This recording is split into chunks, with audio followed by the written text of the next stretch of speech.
You can choose your own way. Set your sights real high, don't you be dismayed. You got every damn right to live your life now. One of the things that I found really interesting since my TikTok started gaining more of an audience is how many of the people who follow it aren't necessarily interested in having a kinky relationship themselves. A lot of people seem to stumble across my content on their For You page, and then some of them stick around and seem to find it interesting. So this is one that I wanted to make for my vanilla followers. What can you learn from the kink community that can be helpful in non-kinky relationships? So here are my top 10. Number 1, everyone in a relationship is happiest when they know what their role is. Now, the roles in my relationship with my dom are very, very obvious, and we do know exactly what those roles are because it would be hard not to. She's the dominant and I'm the submissive. But it doesn't have to be anything that dramatic, and it doesn't have to be anything based in power dynamics, not at all. Knowing your role within the relationship is about knowing what you bring to the table, what your partner or partners bring to the table, and being comfortable with that. Being in agreement on that, not having expectations on other people that they're not able to meet, and not expecting more of yourself than you're able to give, not pushing yourself too hard, not burning yourself out, and speaking about this stuff rather than it being assumed. Those things don't have to be assumed and unspoken. They can be negotiated, they can be agreed on, and people can figure out where they're happy, what their place are, and what works for them. Number 2, clear negotiation and communication from day one will save a lot of hurt in the future. So when I first met my dom, the negotiation was really just about play. We weren't looking for a relationship at the time. So early negotiations with my dom involved talking about hard and soft limits, potential triggers, things that we liked and things that didn't appeal to us so that we could design our first scene together. As we moved forward into a relationship, it involved talking about what a dynamic would look like to us, what level of submission I was looking to give, what level of control and authority over my life she was willing to take on. But those conversations don't have to just happen about kink, and they don't just happen about kink even with us. Negotiation can be about looking at what you expect in a relationship, what level of compromise you're comfortable with, how you expect to be treated by your partner, what upsets you, what do you find hard to deal with. Something we've had to negotiate is I find it very difficult when people are closed off and quiet. I immediately feel like I've done something wrong, I get anxious and I start spiraling and thinking about worst case scenarios. My dom's natural way of dealing with stress, upset and pressure is to shut down, go quiet, go inward and resolve it on her own, and then tell me once she's come to a solution.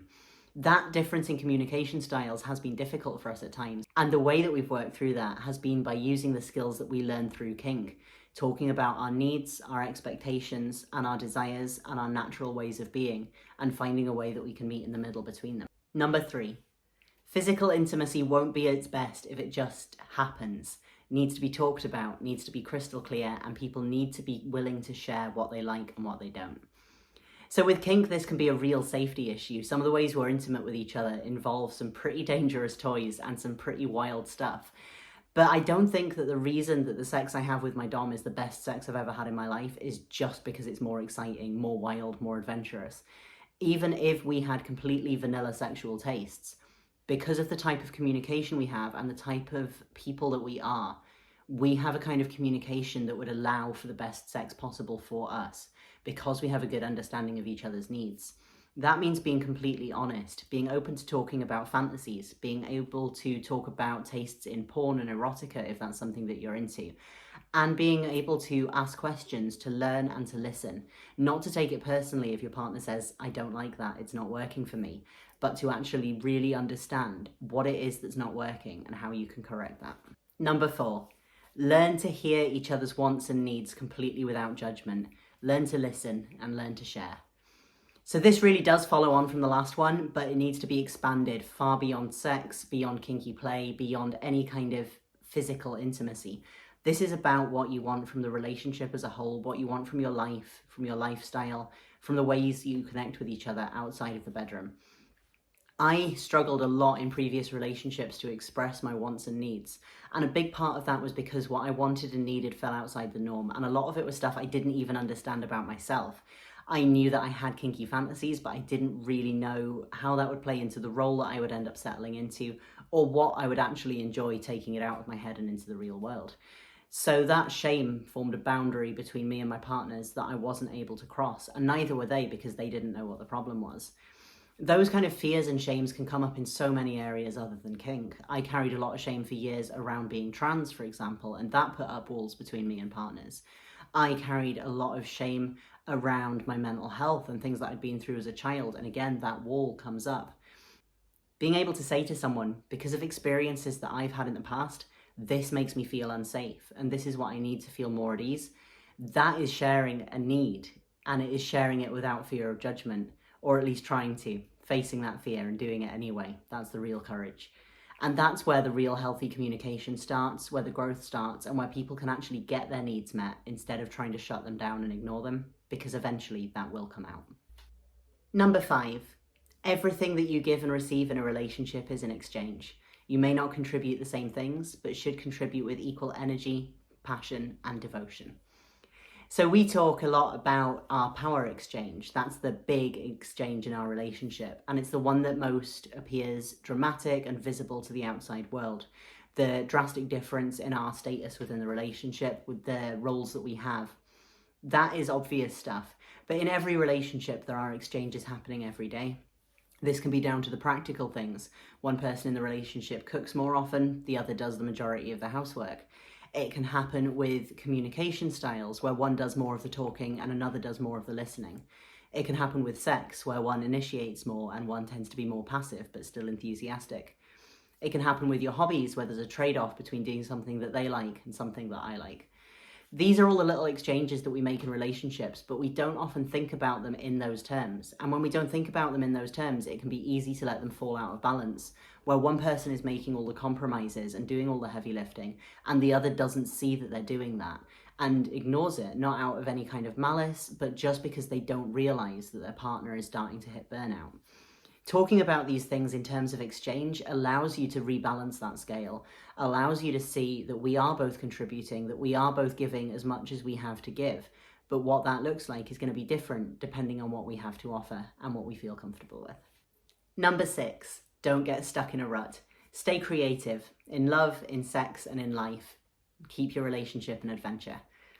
This is another one which is very obvious when it comes to kink, because we tend to be experimentalists. Although there will be some people who just have a narrow range of kinks or fetishes that they will do in the same way over and over again, most of us do like to keep things fresh and keep exploring. But it doesn't have to be just kinky people who do that. Even within the things that are considered vanilla sex, there is a huge amount of variety and things that you can be trying. And that goes for your lives together as well. Trying new activities together, new hobbies, new creative interests, things that you can share with each other and encourage each other's passions in. It goes for being adventurous, planning to go out, not just sitting in front of the TV every night.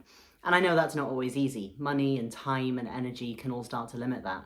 But making it a priority to keep your life an adventure and keep things exciting and fresh can be what keeps the spark going in a relationship and stops you from feeling like you're doing the same things in the same way over and over again and all of the joy is going out of it. Kink gives us an outlet for that, an easy way to do that, but it's not the only way that we're adventurous. We're always trying to keep things exciting, keep things fun, and keep things new. That's the way it's got to be. Number 7, learn from others like you. Your relationship doesn't have to be an island where you figure everything out alone. Learn how to ask others who are similar to you how to do things differently. This was a big learning curve for me coming into the kink community, because I'd had an interest in BDSM for a long time, but I'd always said, even if I ever feel ready to explore this, why would I want to just sit around drinking coffee with other people who are into the same stuff as me? It doesn't make sense. But I did. I tried it, and I found that there were huge benefits to that. The early days of kink for me, I was learning about new techniques, I was learning about safety, I was learning about the right kind of questions to ask during vetting. But that was just my early learning. My continuous development comes from ideas that other people have that excite me and entice me and make me want to try new things. It comes from hearing a little piece of wisdom or an opinion that I hadn't considered before that completely changes my worldview. And I don't think that should be something that only the kinky community get to experience and learn from.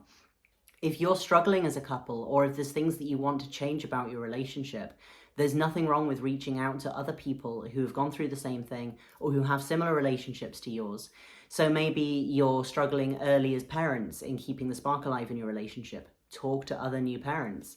Maybe you're in a new relationship and you're struggling with managing to learn to live together and inhabit that same space. Talk to other people who are going through that process.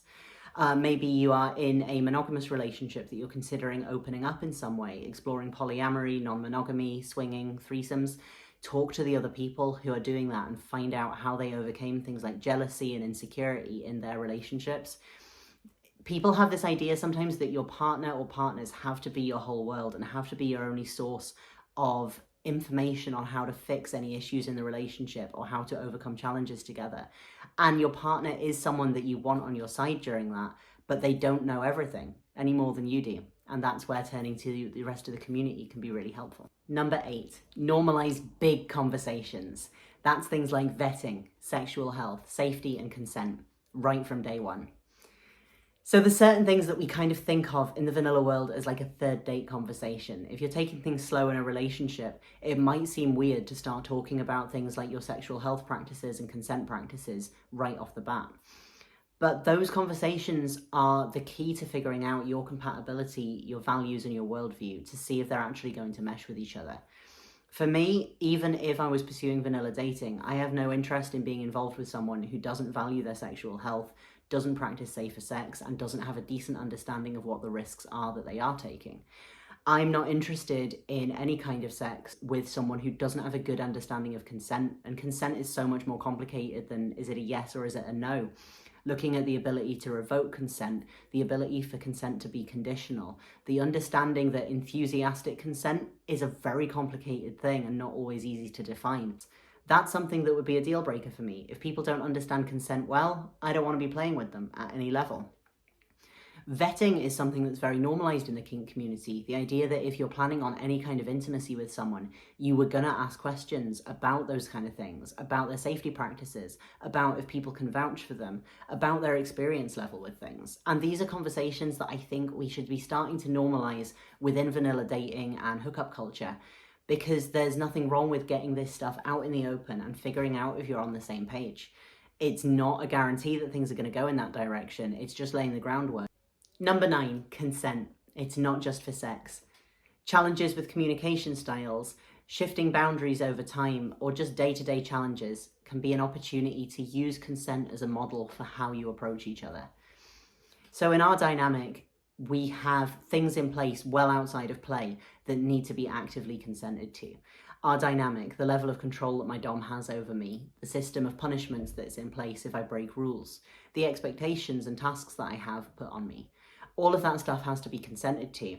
So we have a good understanding that consent has to underpin everything we do. It can be revoked at any time and is always up for renegotiation and changes to the boundaries agreed. I think that can apply in any type of relationship. If you have a way that things have always been done in your relationship, a way that you always speak to each other, a way that arguments always start and always end, if you have things that are always one person's role around the house and never the others, if things feel like they just are a certain way, that doesn't have to be the end of the conversation. That's an opportunity to bring up negotiation and say, this isn't what I agreed to. This isn't what I wanted, or maybe it was and it isn't anymore. How can we fix this? With communication, it can be a thing where I don't have an obligation to consent to someone shouting at me, patronizing me, talking down to me. Those are things that I find upsetting and difficult, except during play. Then it can be fun. And I have just as much right to end a conversation and walk away from someone who's treating me in a way that I can't handle in a kinky relationship or a vanilla relationship. That's an absolute right. That's about consent. Now, that doesn't mean you should be giving your partner the silent treatment and shutting down every conversation, but you can draw a line and say, I can't deal with this situation as it is right now. This is over my line. Let's step back, let's calm down, and let's talk about it in a way that we can both consent to in the future. And finally, number 10, compromise is sometimes necessary, but don't be too quick to give up on your dreams. Your wants and your desires and your needs are all important, and don't be too hasty to walk away from them. So this is something that I'm really passionate about, because this was me in every vanilla relationship, because that's just not for me. That's not how I'm built. And it took me a long time to understand that and a lot longer to accept it. And I think that we often, in relationships, can be making compromises that are well beyond what we should be giving up. And it might not be anything related to kink, it might not be related to sex, it might not be related to relationship style. It might just be that a relationship is taking your life in a direction that you don't feel right with, that you know you're out of place, that you know it's not your authentic self. And we let go of things sometimes because something else comes along that's more important. And there are things that I absolutely would be willing to give up for my relationship. But there are things that I wouldn't. And there are things that are too important to let yourself do that. I've spoken to so many people who are in relationships where they are giving up everything that they wanted. Maybe that is the kind of sex they want to be having, the kind of relationship they want to be having. Maybe it's a job that they wanted, or they wanted kids or didn't want kids and are compromising on that for a partner. And I'm not saying you can't, I'm saying it needs to be considered, because love will only take you so far. And then when that goes away, all that would be left would be resentment. And I think the people I mostly resented in my previous relationships was me, not my partners. But I knew that something was out of place because I wasn't in the role that I feel born for. And knowing now what I do about what it can feel like to be in a relationship where I haven't had to give up on anything, I haven't had to let go on anything that's important to me, I haven't had to change anything about myself, I don't feel the need to try to change my partner, I don't feel the need to shut any part of myself down. Knowing that that's possible, I would never settle for anything less. I think me and my dom are going to be together for the rest of our lives, but if that didn't work out for any reason, I now know what I deserve in a relationship is for all of those boxes to be ticked and for me to get to have everything that I want. And I don't think that's selfish, and I don't think there's anything wrong with that. I think that's something that we all deserve and that we can all find.